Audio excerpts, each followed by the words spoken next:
Learn the most advanced recruiting techniques. Land the most desirable talent. Launch your company towards massive success.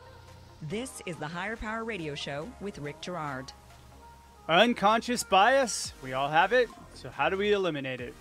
I'm Rick Girard, and welcome to the Higher Power Radio Show. Our mission is to discuss and deconstruct insights from top-performing entrepreneurs and industry experts. Every week, we uncover tested tactical solutions to solve your company's toughest hiring challenges. Today, our guest is Chris Steely, Managing Director of GPS Business Group.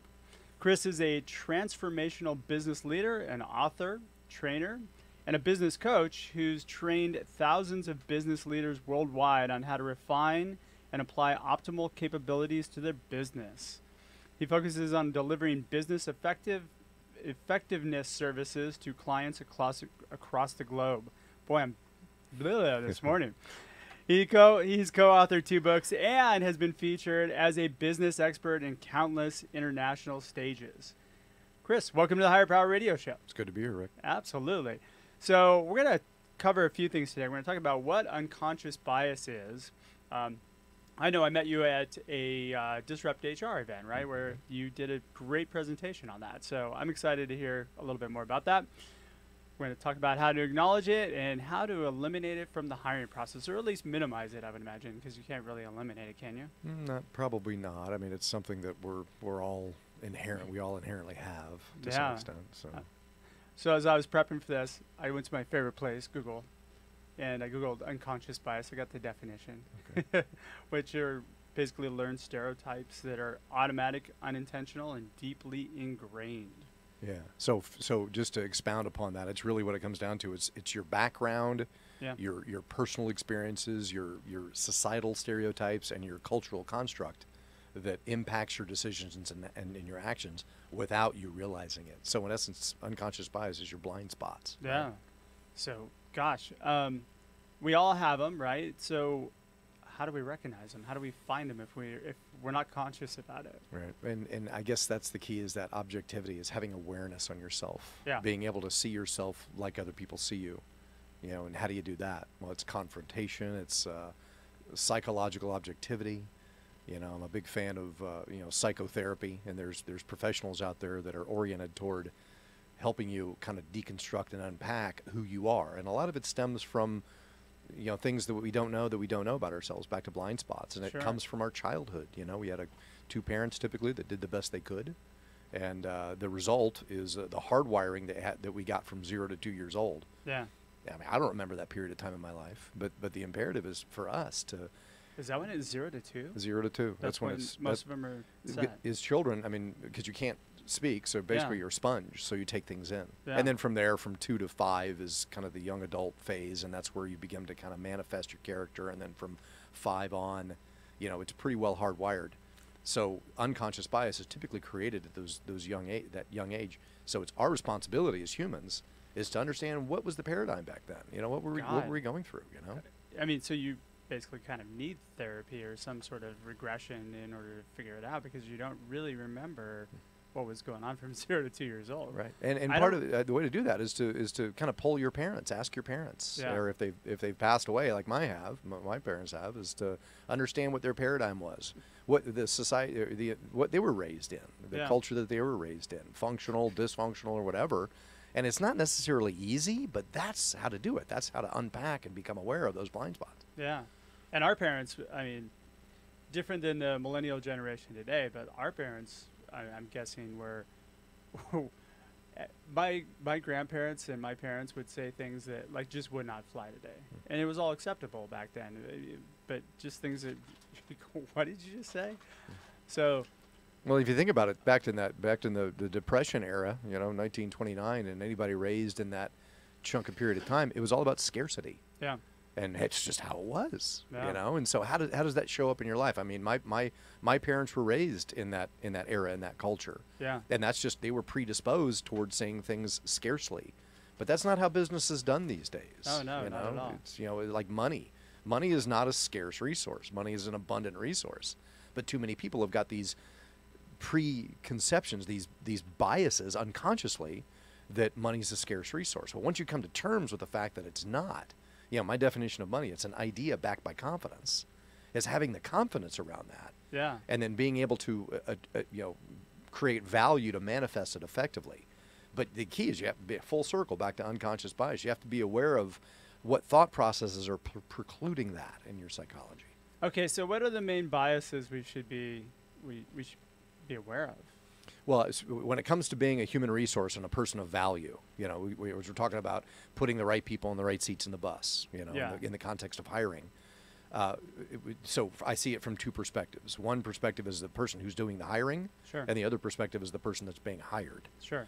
So which one do you want to unpack? Well, okay, so let's talk about the person who's doing the hiring first, because I think that's where most of our audience is. But so you have gender, you have race, and you have age, which are probably the main three. Is there anything else that goes along with that? Sorry, actually, those are the big three. Those are pretty much it, right? Yeah, especially when it comes to hiring. Yeah. Because if you think about it, if you're completely aware right now and you're thinking about what your preconceptions are, what your biases are around gender. Yeah. Men, women.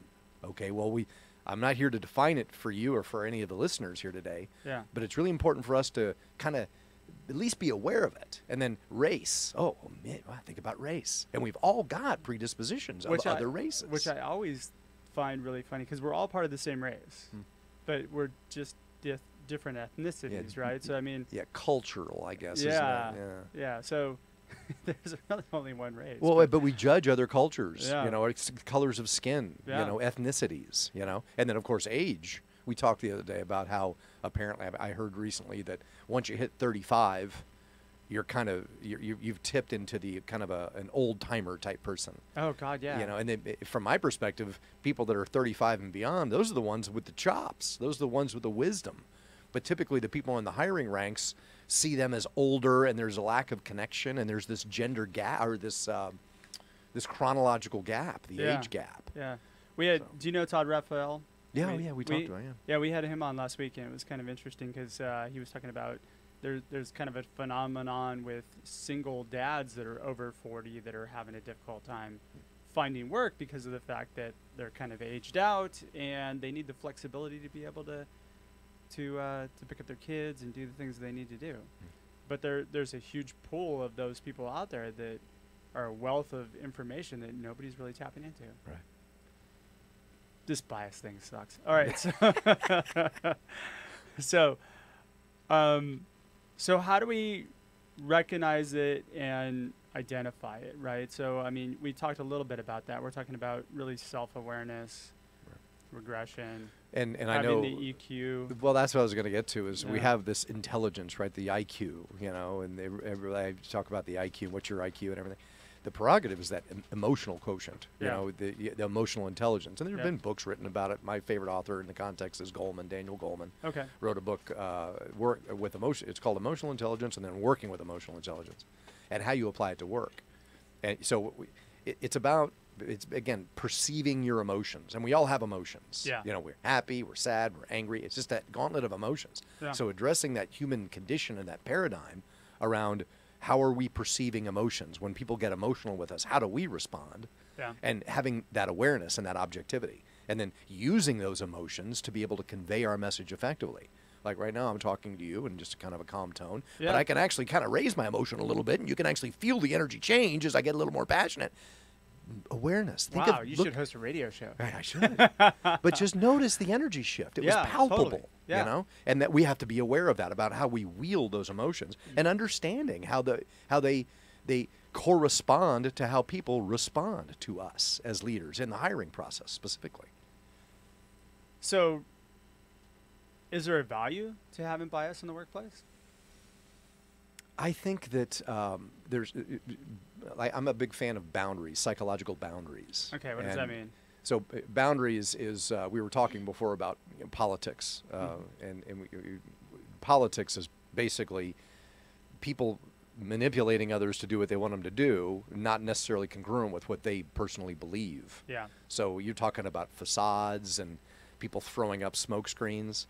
So in the context, to be able to use a bias, say that I've got a bias that people that show up that way are not in it for my best interest. That's a boundary. That's a good, healthy psychological boundary. Okay. And the key is to be conscious of it. That's the gap, is that unconscious bias is a blind spot. Our prerogative is to illuminate those blind spots so they become conscious, so we can consciously wield that bias. Yeah. Yeah, because we all, I mean, there's bias. In my life, there's been lots of situations where people have taken advantage of me. I've kind of got a good nature. There's the whole con thing. Yeah. And we all got stories about being taken totally. advantage of. It's our responsibility as business leaders to have those healthy boundaries and being aware of being able to see those people that are coming at us. How do they act? What do they say? And make it conscious, So Yeah. Through a conscious wielding of that psychological capability that we have, once you understand it, then you become more effective as a human being, as a leader, as a hiring manager, making sure that you're sifting through people's psychology to determine whether or not they are the right person for that seat in the bus, So it's really about eliminating the preconceived notion of who that person might be, and creating an environment where it's really more about your cultural value of your company as opposed to what your preconceived notion of that person might be. And I think a big aspect of it, you're bringing this to mind, is around authenticity. Yeah.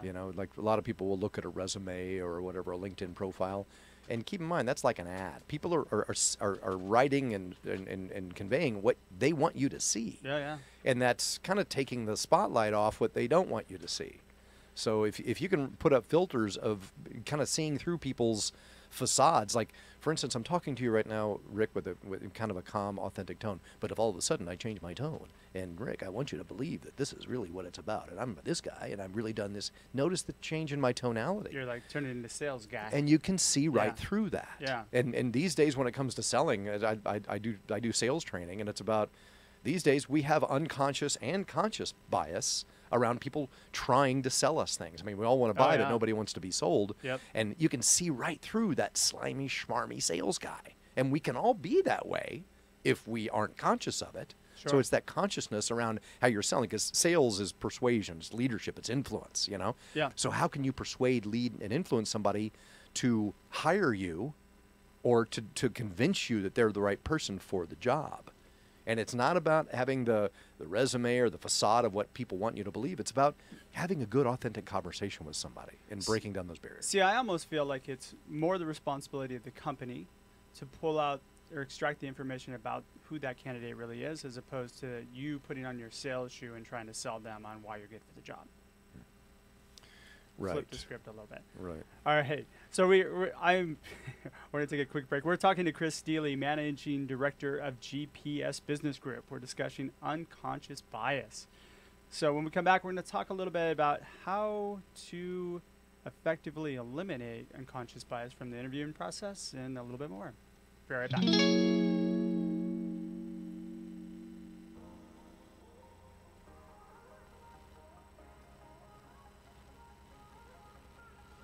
You're listening to Higher Power with Rick Girard, giving you access to recruiting techniques that will help you hire key talent to build your company towards real success.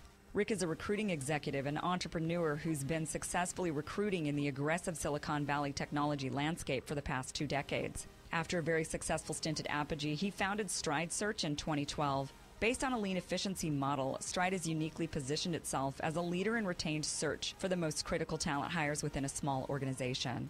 Whether you're a startup executive or recruiting professional, by listening to Higher Power with Rick Girard, you will walk away with skills to help you attract and hire great talent. Now back to Higher Power with Rick Girard. Welcome back to the Higher Power Radio Show. I'm your host, Rick Girard, and today our guest is the illustrious Chris Steely, Managing Director of GPS Business Group. So we just discussed unconscious bias, a little bit about what it is and how to identify it. Now we're going to talk a little bit about how to use it in a positive manner to build a diverse workforce. So let's talk a little bit about how we might eliminate it from the interview process. Of course, I'm getting a phone call. Of course. So it's, I mean, from my perspective, it's about changing the unconscious to conscious. Sure. And that's one of the problems we have just generally in our society is people are going around in day-to-day life, not conscious. They're not conscientious. They're not aware of other people's conditions. It's about, it's that ego. We all have ego. Yeah. Right. And some of the time we let that ego dominate us. So understanding that and being aware of, hey, I want to look good, but how's that precluding my ability to be able to relate to other people? And back to authenticity. It's breaking down those barriers of the facades that we want other people to see. Yeah. Taking a couple deep breaths and just being yourself. But understanding what that self is the key. See, this isn't even a conversation that you probably hear in most workplaces, though. About, okay, we have unconscious bias. Maybe we should have a conversation about this, an organizational conversation about, okay, maybe bring up, hey, we've got, can you have a talk about, hey, this is, what are your biases and how do we kind of move past them?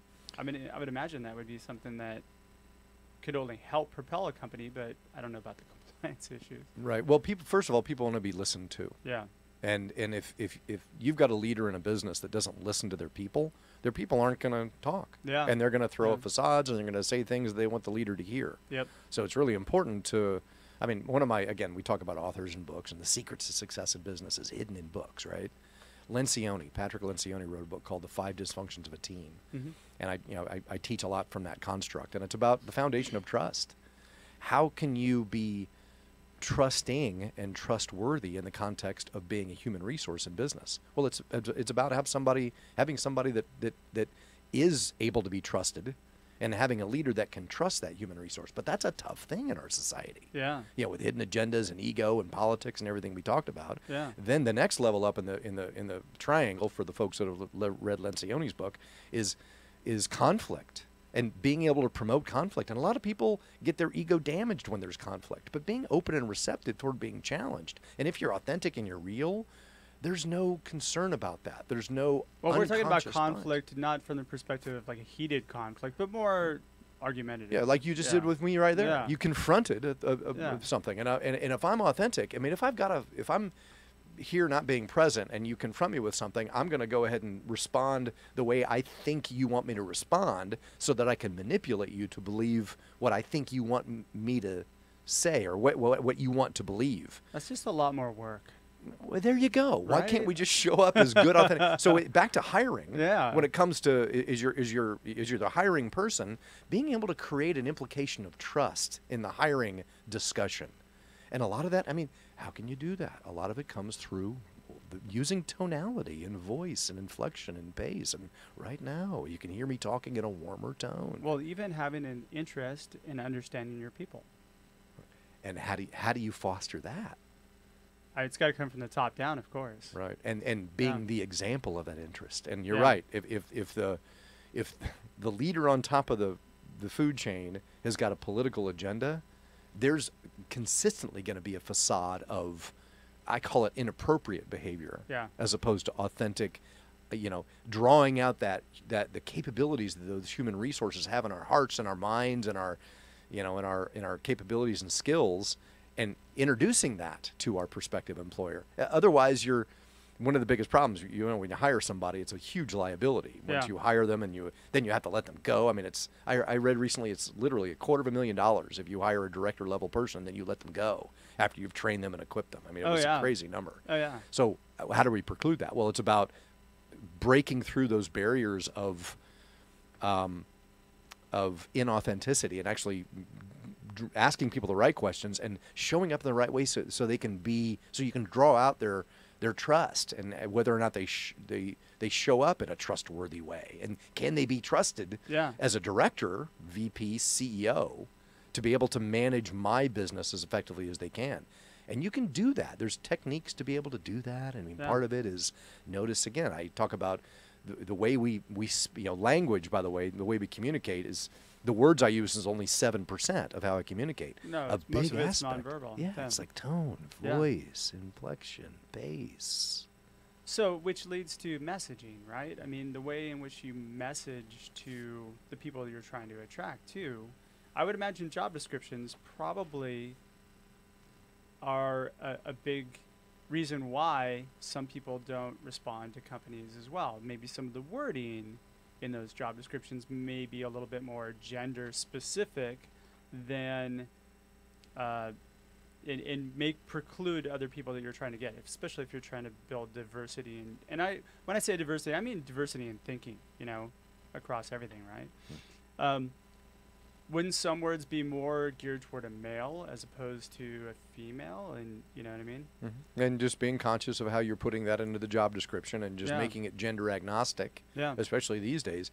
I mean, I'm a big fan of women in the workforce. I mean, you and I are just a couple guys here. We're inherently, our brains are wired to be convergent thinkers, and we get things done. That's how men work. Women, it's been proven, they're divergent thinking. We need that strategic capability in business leadership. And if we're stopping short of that and not seeing that capability in prospective women that we hire, all we're doing is just damaging the potential of our business. You know? So, this kind of makes me think, okay, what kind of words would be specific to attracting a male? Probably more dominant words like, we're an aggressive environment, challenging. I mean, that would probably be more attractive to males than collaborative and some of these other words that might be a little bit more geared toward females, right? So I would imagine you'd probably want to mix up the messaging to include both. And at the same time, I know a lot of women that are aggressive and assertive. And so again, it's not an end-all discussion around, that as a man, I'm strictly a convergent thinker. I've conditioned myself in life to be a divergent thinker, but it's our prerogative as hiring managers to be able to draw that out of people and see that. And do people come in with a facade and they have defenses, or can you break through those veils of the facades and actually get to know the heart of the person that you're interviewing? And as you say, whether it be the gender language or even racial language, and full circle back to unconscious bias, it's awareness, it's self-awareness. I call it enlightenment. It's being able to see things you weren't seeing before. Like, we all live in a context of obliviousness. We all don't know what we don't know, right? Oh, that's so true. Right. So our prerogative is to turn the light on. And back to whether it be 0 to 2 years old, or what were the tenets of culture that my business was founded upon, and make sure that those are part of what you're talking about every day. Now, you mentioned divergent and convergent. What's the difference between that? So, give me an example of both. So divergent is when I call it strategic level thinking. It's you're oriented toward the possibilities. You're creating a strategic plan around, okay, this is what I'm doing. This is how I'm serving the marketplace as a whole. And of course, being able to niche that down. But it's that awareness, that holistic awareness. Convergent thinking is about getting the job done. I was in the Marine Corps. I was a Marine Corps logistics officer. For me, it was all about planting the flag on the high ground. And that has a lot to do with convergent thinking, accomplishing the mission. But the battle doesn't get won, the business doesn't become profitable unless you have that high-level perspective and that strategic plan first. But then it's effective deployment, which is convergent thinking, converging upon an objective. Got it. So is it possible to have both, somebody who's got a good combination of both? I mean... Well, that's what I do. I would imagine. Is I help. You do. Yeah, that's what I probably don't. Well, I train people to do it. Yeah, got it. It's about confronting that and then conditioning, being aware of what you are. Are you primarily divergent, convergent? I think I'm a big fan of the balance of that. It's these days when it comes to balance, it's about the yin and the yang, the dark and the light. And a lot of people. I'm a Star Wars fan. There you go. The Force, right? Absolutely. It's about realizing the darkness, the shadow is a big component of who we are. We get to be aware of that, not necessarily embrace it and be it, but be aware of it. And too many people shy away from it because it's a tough place to go. It's not necessarily comfortable. But as human beings, right, we all want more pleasure, we want less pain, and you have to factor that into the conversation as well. So looping it back around to the interview process, just kind of thinking this through too. You mentioned LinkedIn profiles or view resumes. There's a lot of probably unconscious bias that goes in just scanning a resume. So how do we get past that? I mean, because just the name alone could essentially have somebody make a decision on whether or not they want to call somebody. I think there was a study that I read quite a few years ago where they took the same resume and they just put 2 different names on it. And the one that had like the basic John Smith name on it got twice as many callbacks as the one with the other name. That's unconscious bias, right? Interesting. So I think part of it too is that as we create those ads, right? And that's what a resume is basically an ad. Again, it can be in the form of a LinkedIn profile. Just be aware of the rhetoric that's in those lines and those words and the hyperbole. I mean, how inflated are people making themselves? Are they the end all in the context of their resume or their bio?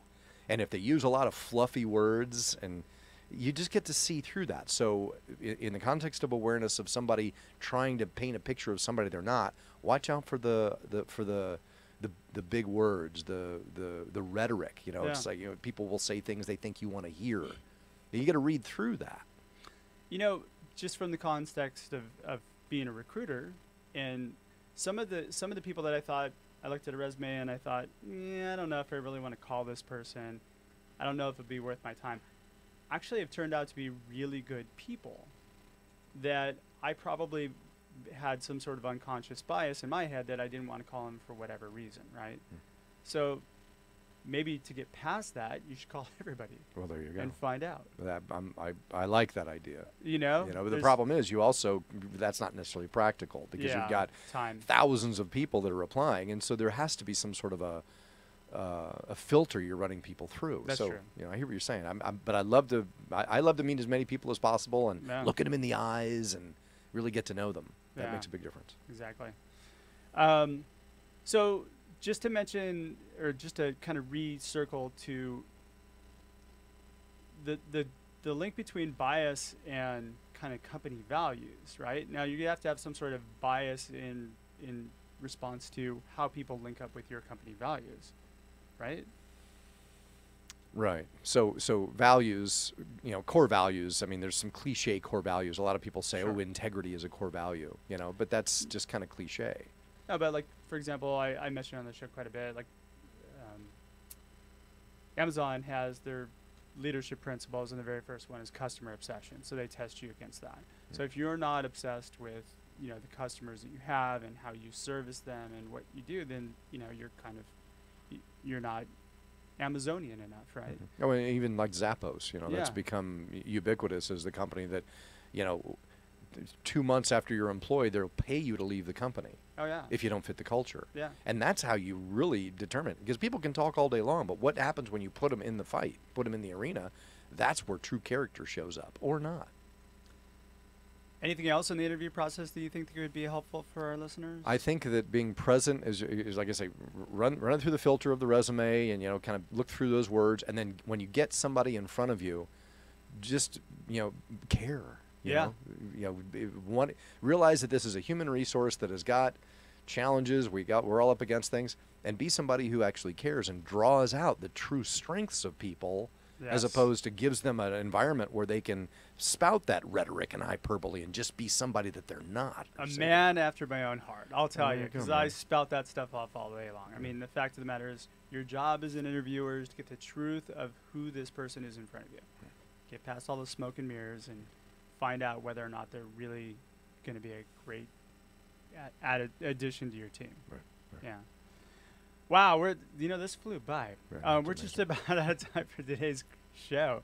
Chris, thanks for your time investment today, and I want to welcome you to the Higher Power Radio community. Now, I'm sure that some of our listeners are going to want to find out more about you. How do they reach you? Well, my website, gpsbusinessgroup.com, is where to go, and then that's the best way to go, and there's a contact form, and my phone number's all over the site. So. Absolutely. So I want to thank our listening audience for tuning into today's episode of Higher Power. Quick thanks to our team, our engineer, Paul Roberts, our producers, Andrea Ballin, Shanti Ryle, and Kim Iverson. To listen to this show and any past episodes, you can check us out on Higher, that's H-I-R-E, it's not a religious show, powerradio.com, or Higher Power Radio on iTunes. You can follow us on LinkedIn, Facebook, at Higher Power Radio, and you can follow me on Instagram at RickGerard1. So we have another great show lined up for you guys next week. Our guest will be Ville Hontu, the CEO of Vincent. I'm your host, Rick Gerard, and you have been listening to the Higher Power Radio Show. Aloha. Aloha. Thank you for listening to Higher Power with Rick Gerard on OC Talk Radio.